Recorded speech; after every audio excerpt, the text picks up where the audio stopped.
जी ने जो भक्ति फेरे के बारे में हमें समझाया है, निपुणता से भक्ति, कर्म भक्ति, भाव भक्ति, ये भाव भक्ति के प्रकार पूजनीय दादाजी ने हमें बताए हैं। आज तक इतना ही पता था कि बस भगवान के सामने बैठना है, पूजा करनी है, कर्मकांड पता था, पर ये नहीं पता था कि घर से बाहर निकलकर भी कहीं गांव में जाकर किसी भाई से मिलना है, उनसे रिश्ता जोड़ना है, उनको प्यार देना है, इसे भी भक्ति कहते हैं। ये कभी मालूम नहीं था। संत घर घर जाते थे, गांव गांव जाते थे, उनको क्या आवश्यकता थी? क्या उनको भगवान नहीं मिले थे? ऐसा एक भी संत बताओ जिसको भगवान नहीं मिले थे। सभी संत को भगवान मिले थे, भगवान बातें करते थे। नामदेव कीर्तन करी पुढे नाचे देव पांडुरंग, मतलब नामदेव महाराज कीर्तन करते थे तो सामने पांडुरंग भगवान नाचते थे। इतनी उनकी पावर थी। संत तुकाराम महाराज के साथ भगवान बात करते थे, फिर भी वो घर घर गए, गांव गांव घूमे, अरे देव घ्या देव घ्या देव घ्या, फुका न लागे रुका। मतलब वो कहते थे कि अरे भगवान का नाम लो, भगवान का काम करो, इसको पैसा नहीं लगता है। क्यों गए सब? क्या आवश्यकता थी? अगर वो कहते कि अरे मुझे तो भगवान मिल गया, अब मुझे क्या जरूरत है समाज में जाने की, पर फिर भी गए, क्योंकि लोगों को मालूम नहीं है भगवान क्या है, भगवान का काम कैसा करना है। वही संतों का काम आगे दादाजी ने किया, पूजनीय पांडुरंग शास्त्री आठवले। वही कार्य पूजनीय दादाजी ने पूरी दुनिया भर लेके गए। आज लाखों लोग भाव फेरी, भक्ति फेरी के माध्यम से भगवान से जुड़ गए हैं। भगवान से जुड़ना इतना आसान नहीं है। आज लोग जाते हैं मंदिरों में, जाते हैं, आज कम भीड़ दिख रही है क्या? आज लाखों की गर्दी आज मंदिर में दिख रही है। सभी जगह आपको बहुत सारी भीड़ दिखाई देगी। मंदिरों में दर्शन करना है भगवान का तो 4-4, 5-5, 8-8 घंटे की लाइन है। इतनी गर्दी है, इतनी भीड़ है। क्या भक्ति की कमी आ गई है क्या? बहुत है, पर इसमें जो चाहिए वो निकल नहीं रहा है। इंसान का जीवन विकास नहीं दिखाई दे रहा है। जो भक्त है वो रोता हुआ दुबला वही सामने आ रहा है। भक्त कैसा होता है? भक्त का चेहरा हंसता हुआ, खिलता हुआ ऐसा दिखाई देना चाहिए। अरे साधारण मेरी नगराध्यक्ष की अगर पहचान है, इंस्पेक्टर की पहचान है, तो मैं ऐसे कॉलर ताट करके समाज में चलता हूँ। हाँ, मेरे वो इंस्पेक्टर साहब की पहचान है। और अगर यहाँ पर मैंने अगर भगवान से रिश्ता जोड़ा है तो मेरी गर्दन कितनी ताक चाहिए कि हाँ मेरा भगवान से रिश्ता है, मेरी भगवान से पहचान है। पर नहीं, भक्त को आप रोता दुबला ही दिखाई देंगे। आज मंदिरों में जो भीड़ है वो किस लिए है? दादाजी इसके ऊपर एक दृष्टांत देते हैं कि एक बार लक्ष्मी नारायण ब्रह्मांड की प्रदक्षिणा कर रहे थे। तो लक्ष्मी नारायण घूमते घूमते ऊपर से देख रहे थे, नीचे पृथ्वी के ऊपर देख रहे थे। पृथ्वी के ऊपर नजर गई तो उन्हें बहुत सारी मंदिरों के आजू बाजू में लाइन खड़ी दिखाई दी, बहुत सारे मंदिरों में गर्दी दिखाई दी। तो लक्ष्मी जी ने कहा, भगवान आजकल तो भक्तों की बहुत सारी भीड़ दिखाई दे रही है, तो भक्ति का महापुर आया है ऐसा लगता है, समाज में भक्ति बढ़ गई है ऐसा लगता है, भगवान के प्रति आस्था बढ़ गई है ऐसा लगता है। तो नारायण जी ने कहा, चलो देखते हैं हम भीड़ किस लिए जमा हुई है, किस लिए लोग आए हैं। तो दोनों अदृश्य रूप में मंदिर के मूर्ति में आकर खड़े हो जाते हैं। अब जो लाइन होती है वो हजारों की संख्या में होती है। तो भगवान लक्ष्मी को कहते हैं, अभी देख, पहला भक्त आता है मन ही मन, भगवान से कहता है, भगवान मुझे नौकरी चाहिए। ये सब मन ही मन चलता है। तो भगवान कहते हैं ओके ठीक है, चल जा, मिल जाएगी। दूसरा भक्त आता है, कहता है मेरे लड़की की शादी करानी है, दामाद को ढूंढना है, पर वो कोई मिल नहीं रहा है, तो मेरी लड़की की शादी हो जाएगी ना? ठीक है, हो जाएगी जा। तीसरा आता है लड़का, वो कहता है भगवान इस साल पढ़ाई बहुत कम की है, एग्जाम में पास करा दे, 1.25 किलो मिठाई बांटूंगा। ओके ठीक है जा। चौथा आता है नौकरी तो है पर इंक्रीमेंट चाहिए, मुझे थोड़ा पगार पेमेंट बढ़ाए तो अच्छा हो जाएगा। ओके जा। पांचवा आता है, छठा आता है, सातवां आता है, एक आता है। एक कहता है मेरी भैंस गुम गई है, भगवान वो मिला दे। ये सारे मन ही मन मांगने के लिए। बहुत सारे लोग ऐसे ही आते हैं जाते हैं, आते हैं जाते हैं। लक्ष्मी को बोर हो जाता है, वो कहती है भगवान चलो अभी, तो भीड़ खत्म ही नहीं होती है। फिर वो दोनों फिर से ऊपर आ जाते हैं। अब भगवान लक्ष्मी जी को कहते हैं अब मुझे बता, इन सारे लोगों में, इन हजारों लोगों में हम दोनों से मिलने कौन आया था, किस लिए आए थे? हर एक स्वार्थ के लिए आए थे, हर एक मांगने के लिए आए थे, हर एक रोने के लिए आए थे, एक तकरार करने के लिए आए थे कि मेरे पास नहीं है, कोई बात नहीं, पर बाजू वालों को क्यों दिया? ये भी लोगों का एक है कि ठीक है मेरे पास कुछ नहीं है, कोई बात नहीं चलो, पर प्रॉब्लम कहाँ है? बाजू वाले को क्यों दिया? ये भी भगवान से तकरार करने आते हैं, रोते हैं और सिर्फ कमियां बताते हैं भगवान को। मुझे क्यों नहीं दिया, मुझे चाहिए, मुझे ये चाहिए। स्वार्थ की बदबू लेकर भगवान के पास मंदिर में जाते हैं। अरे ऐसा कोई है? भगवान ढूंढते हैं, ऐसा कोई है कि जो आज मुझे मिलने आया है? कभी आज तक जिंदगी में हमने सोचा कि मंदिर में क्यों जाना होता है? भगवान से मिलने जाता है। दादाजी कहते हैं भगवान से मिलने आज तक कहीं गए? अरे आंखें मांगी नहीं थी, भगवान ने आंखें दे दी, एक नहीं दो दे दी। किडनी मांगी नहीं थी, दो दो दे दी। क्या क्या नहीं दिया है भगवान ने मेरे को, सब कुछ दिया है। कभी उसका थैंक्स, शुक्रिया अदा करने की मन में आई, बात आई? अरे एक पशु सामने चारा फेंक दिया तो खा लेता है, कभी सोचता नहीं हजम कौन कर रहा है।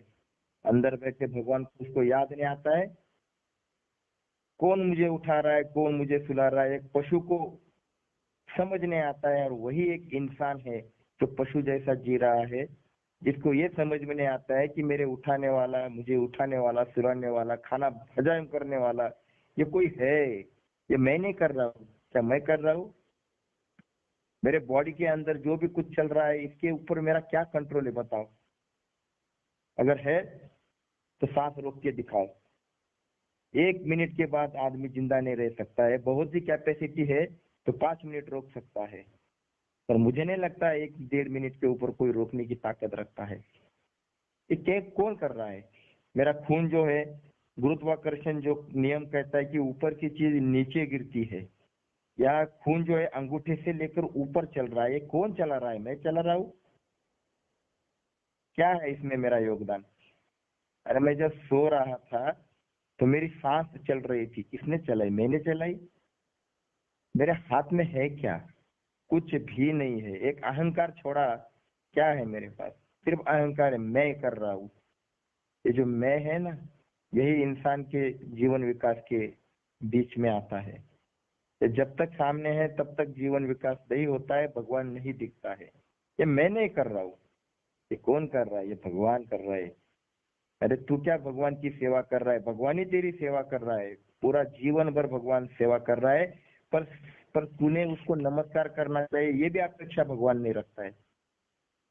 भगवान कभी भी अपेक्षा नहीं करते कि इस व्यक्ति ने मेरा कुछ कहना मानना चाहिए, कभी नहीं।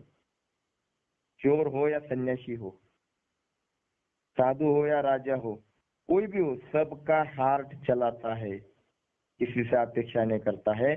भगवान निरपेक्ष काम करता है, निस्वार्थ काम करता है। तो दादाजी कहते हैं भगवान से जुड़ना है, भगवान से रिश्ता जोड़ना है। रिश्ते किससे जोड़ते हैं?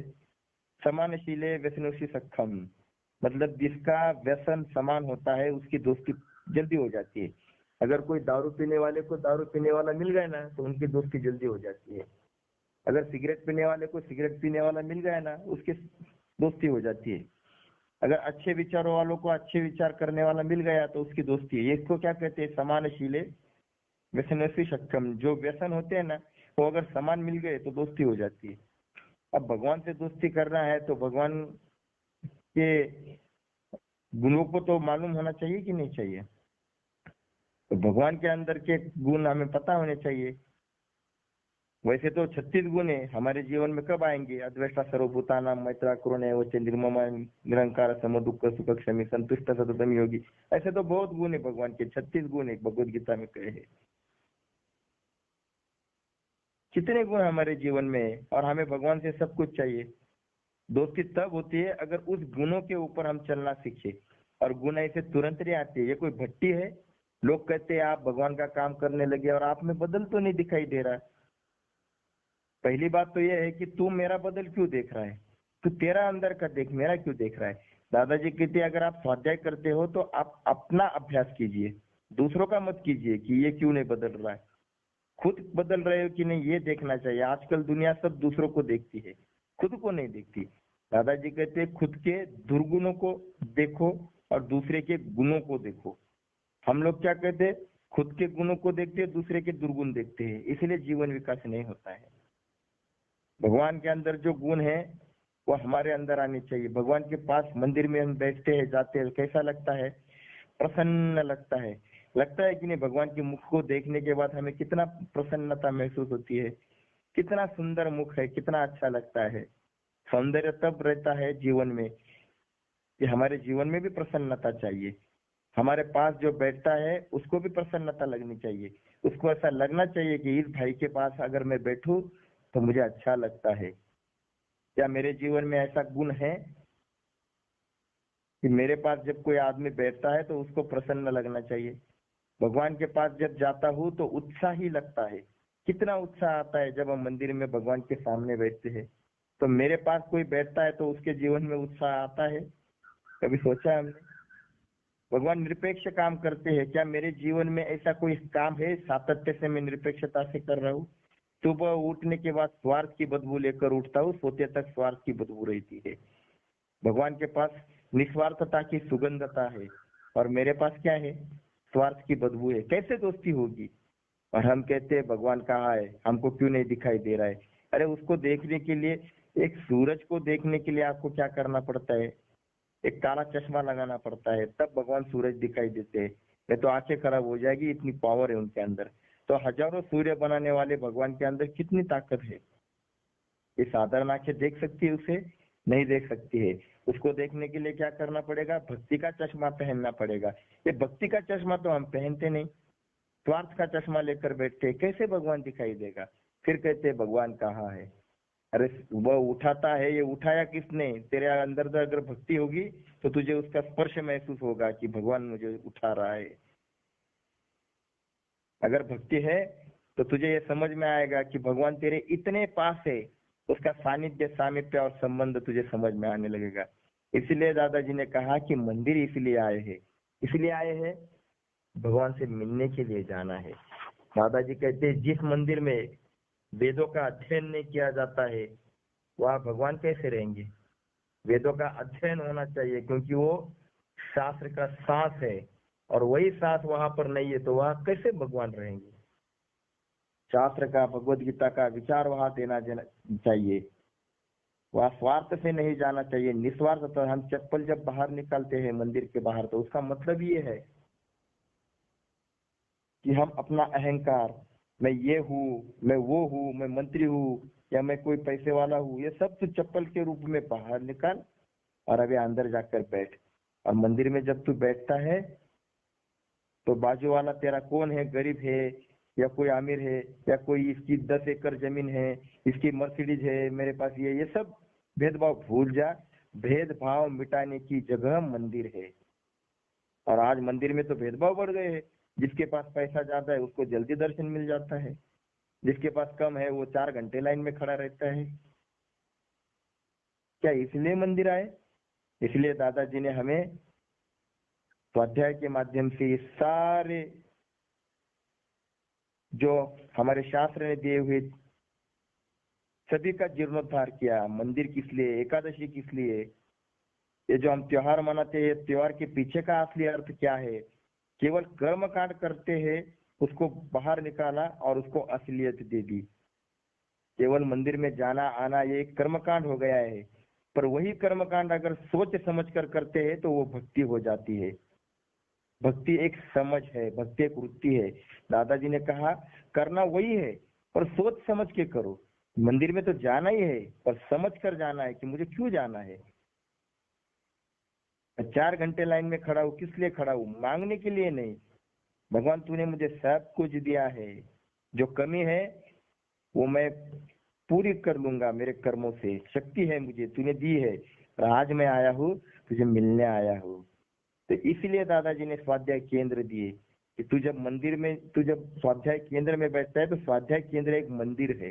तो जब वहां पर बैठता है तो वहां बैठने के बाद तू, तेरे बाजू आजू बाजू कौन है, तो तेरे डिवाइन ब्रदर है, ये समझ कर बैठ। और भगवान मैं तुझे मिलने आया हूँ, अपॉइंटमेंट विद गॉड, मेरी अपॉइंटमेंट है भगवान से। इस रिश्ते से, इस नाते से मैं भगवान के पास बैठ रहा हूँ। इसे रिश्ता जोड़ना कहते हैं। भगवान से मैं रिश्ता जोड़ रहा हूँ, भगवान से मैं कृतज्ञता व्यक्त कर रहा हूँ, भगवान का मैं आभार व्यक्त कर रहा हूँ कि तूने मुझे सब कुछ दिया है, तू मेरी सेवा कर रहा है। भगवान इतना तो मेरे ऊपर कोई प्यार भी नहीं करता। जो भी मेरे पास आते हैं सभी को आप देख लो, कोई ना कोई स्वार्थ होता है। ऐसे कितने रिश्ते हैं, एक गिनकर तर दिखाओ।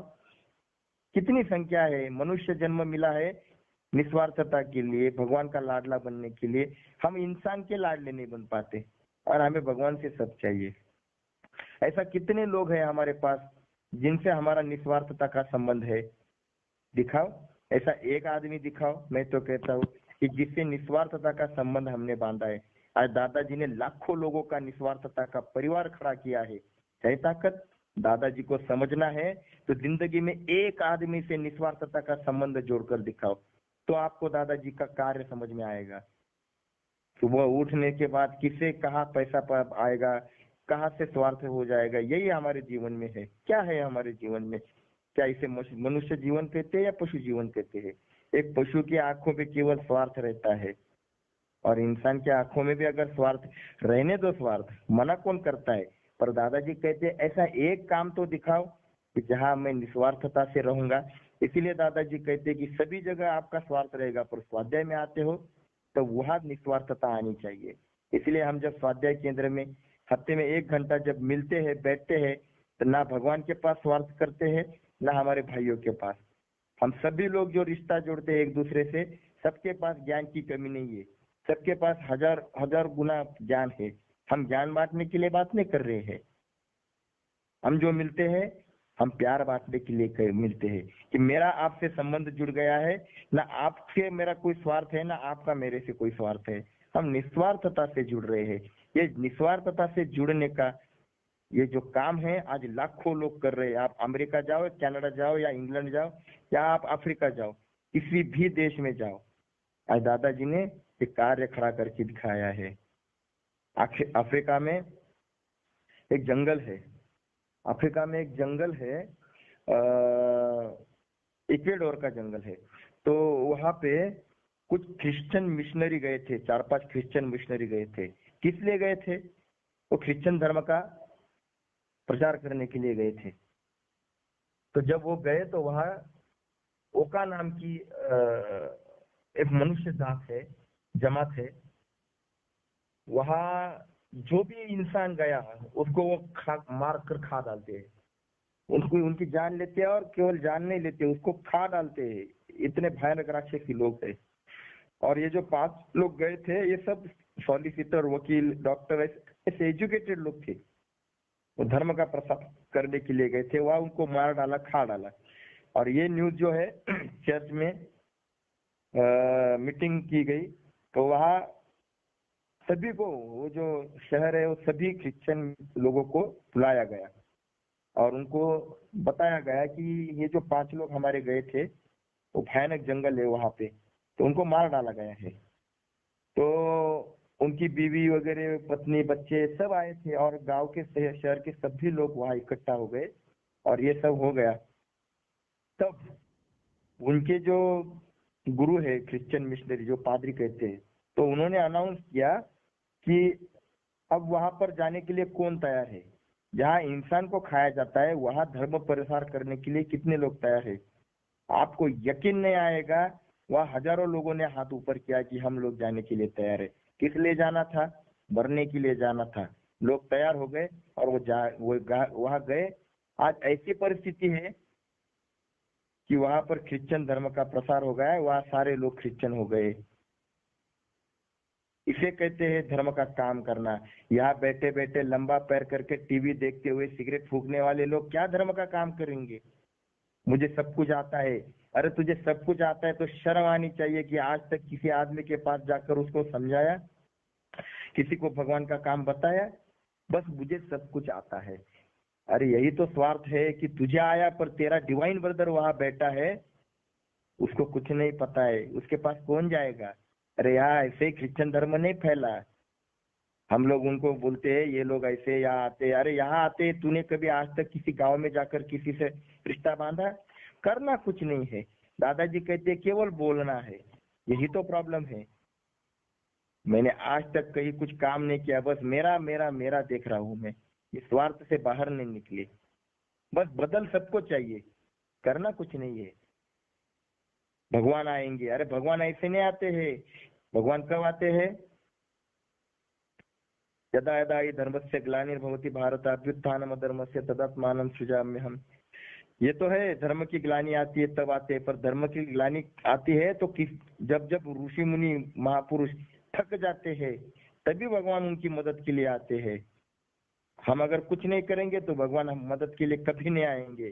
भगवान रोने वाले का नहीं है। भगवान कहते तू लड़ेगा तो मैं तेरा साथ दूंगा। फिर तेरे जीवन में कोई भी दुख आए, कोई भी प्रॉब्लम्स आए, तू रो मत, ये तो आने ही वाले हैं। तू काम कर, तू जब काम करेगा तो मैं तेरा साथ दूंगा। और ये समझ आने के लिए भक्ति का दादाजी ने दिए कि तू जो भी कर रहा है सोच समझ कर कर। कभी भी मंदिर की तू स्टेप पायरी चढ़ेगा तो तेरे दिमाग में आना चाहिए कि आज भगवान मैं कुछ मांगूंगा नहीं, मैं तुझे मिलने आया हूँ। जब जब मैं भगवान का चेहरा देखूंगा, भगवान को मिलने जाऊंगा, बस एक ही दिमाग में रहेगा, मैं मिलने आया हूँ, मैं थैंक्स कहने आया हूँ। और यही जगह जो है, और मैं बैठूंगा, वहां पर बैठना है। आज केवल धक्का देते हैं, चलो आगे चलो आगे। हमारे यहाँ तो देखोगे तो इतनी भीड़ रहती है, ये शिरडी का मंदिर हो या कहीं और हो, इतनी भीड़ कि 2 मिनट भी खड़ा नहीं होने देते, ऐसा हाथ को धक्का देकर आगे ढकल देते। कैसे बैठेंगे वहां पर? मंदिर तो वो होता है कि भगवान मैं तुझे मिलने आया हूँ। तो ये स्वाध्याय केंद्र जो है दादाजी ने जीर्णोद्धार किया है मंदिरों का, कि मंदिर में तू बैठना है, स्वाध्याय केंद्र में बैठ और भगवान से मिलने आया हो। देखो हमारे घर में मंदिर है, हर एक के घर में मंदिर है, छोटा छोटा मंदिर होता है। तो क्या बाहर मंदिर में जाने की क्या आवश्यकता है? किस लिए जाने का है? अगर घर में है तो बाहर क्यों जा रहे हैं? तो दादाजी ने कहा कि देखो, जब एक माँ को 4 लड़के होते हैं, कोई वकील होता है, डॉक्टर बनता है, कोई किसान बनता है, कोई मजदूर बनता है, सबकी जेब अलग अलग है, सबका पेमेंट अलग अलग है, और सभी लोग चारों के चारे जो भाई है वो दूसरी जगह काम कर रहे हैं, कोई किसी से नहीं मिल रहा है। पर जब दिवाली का समय होता है, चारों भाई अपने गाँव आते हैं, और जब वो खाना खाने के लिए एक जमीन पर एक जगह पर बैठते हैं और हंसते हुए बातें करते हुए खाना खाते हैं, तो दूर से माँ ऐसी देखती है, उसको कितनी खुशी होती है कि अरे मेरे चारों लड़के आज इकट्ठा होकर खाना खा रहे हैं, कितना बढ़िया आनंद होता है। उसी प्रकार मंदिर में जब हम सब इकट्ठा होते हैं, कोई ऊंची जात का होता है, कोई नीची जात का होता है, कोई पैसे वाला होता है, कोई गरीब होता है, कोई कुछ होता है, कोई कुछ होता है, पर ये सभी लोग जब एक जगह पर मंदिर में बैठते हैं तो उस जगन माता को कितनी खुशी हो जाती है। ये खुशी भगवान को मिलने के लिए मंदिर में बैठना होता है।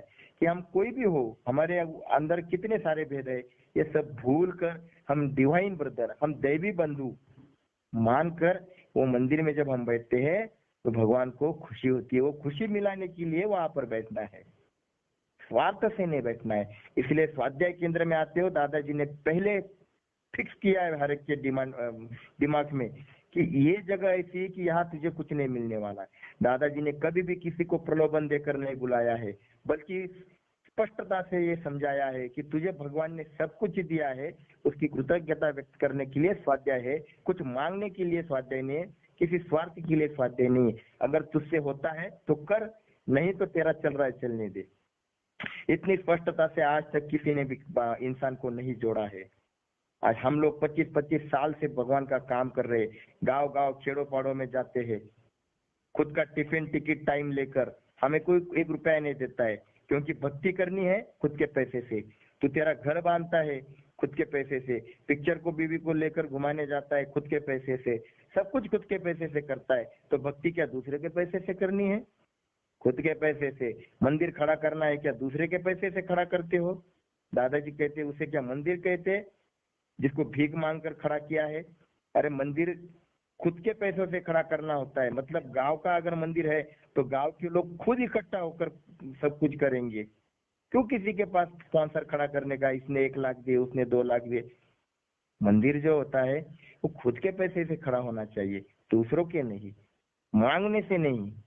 जहाँ मांगा जाता है वहाँ लाचारी आती है। दादाजी ने मांगना नहीं सिखाया है, दादाजी ने सब निस्वार्थता सिखाई है। तो ऐसी बहुत सारी बातें हैं जिसका दादाजी ने जीर्णोद्धार किया है। तो बहुत सब सारी बातें हैं। अभी 30 मिनट हो गए हैं, मुझे ऐसा लगता है कि अभी मैं रुक जाऊं, तो मैं यहाँ अभी रुकता हूँ। जय योगेश्वर।